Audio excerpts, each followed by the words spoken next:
ఆపదామపహర్తారం తాతారం సర్వసంపదాం లోకాభిరామం శ్రీరామం భూయో భూయో నమామ్యహం. సుప్రభాతం ఛానల్ ప్రేక్షకులందరికీ నమస్కారం.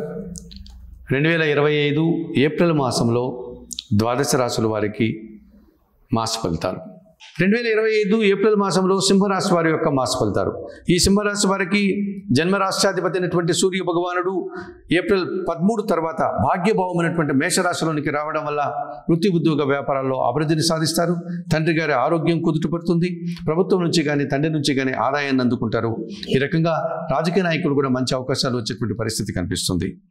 ద్వితీయ లాభాధిపతి అయినటువంటి బుధుడు ఈ నెలంతా అష్టమ భావంలో మీనరాశిలో సంచారం కొనసాగించడం వల్ల వ్యవసాయ రంగంలో పనిచేసే వారికి ఎక్కువ లాభాలు రావడానికి అవకాశం ఉంది. వ్యాపార రంగంలో పనిచేసే వారికి లాభాలు రావడానికి అవకాశం ఉంది. ఆర్థిక విషయాలు, బ్యాంకు లావాదేవీలంతా కూడా మీకు అనుకూలంగా కనిపిస్తున్నాయి. పంచమ అష్టమాధిపతి అయినటువంటి గురువు దశమ భావంలో వృషభ రాశిలో సంచారం కొనసాగించడం వల్ల ఈ నెలంతా కూడా మీకు పని భారము, శ్రమ అధికమవుతుంది. తద్వారా దానికి తగినటువంటి ప్రతిఫలాన్ని మీరు అందుకోగలుగుతారు. మీ ఆలోచనలు చాలా వరకు కార్యరూపం దాలుస్తుంది. విద్యారంగంలో పనిచేసే వారికి మంచి ఫలితాలు రావడానికి అవకాశం ఉంది.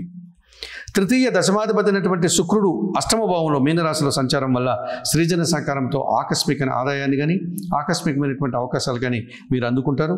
కుటుంబంలో కూడా శుభకార్యాలు, కుటుంబపరమైన సౌఖ్యాన్ని పొందగలుగుతారు. మరి 2025 ఏప్రిల్ మాసంలో ఈ సింహరాశి వారికి సూర్యుడు, బుధుడు, గురువు, శుక్రుడు అనుకూలంగా సంచరిస్తూ ఎక్కువ శుభఫలితాలని, లాభాలని అందిస్తున్నారు.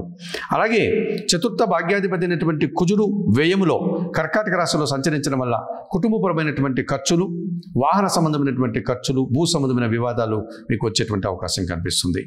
ఇక సప్తమాధిపతి అయినటువంటి శని అష్టమ భావంలో మీనరాశిలో సంచారం కొనసాగించడం వల్ల పోటీ ప్రపంచంలో కాస్త వెనకడుగు వేస్తారు. జీవిత భాగస్వామి విషయంలో కాస్త ఇబ్బందులు వచ్చే పరిస్థితి కనిపిస్తుంది.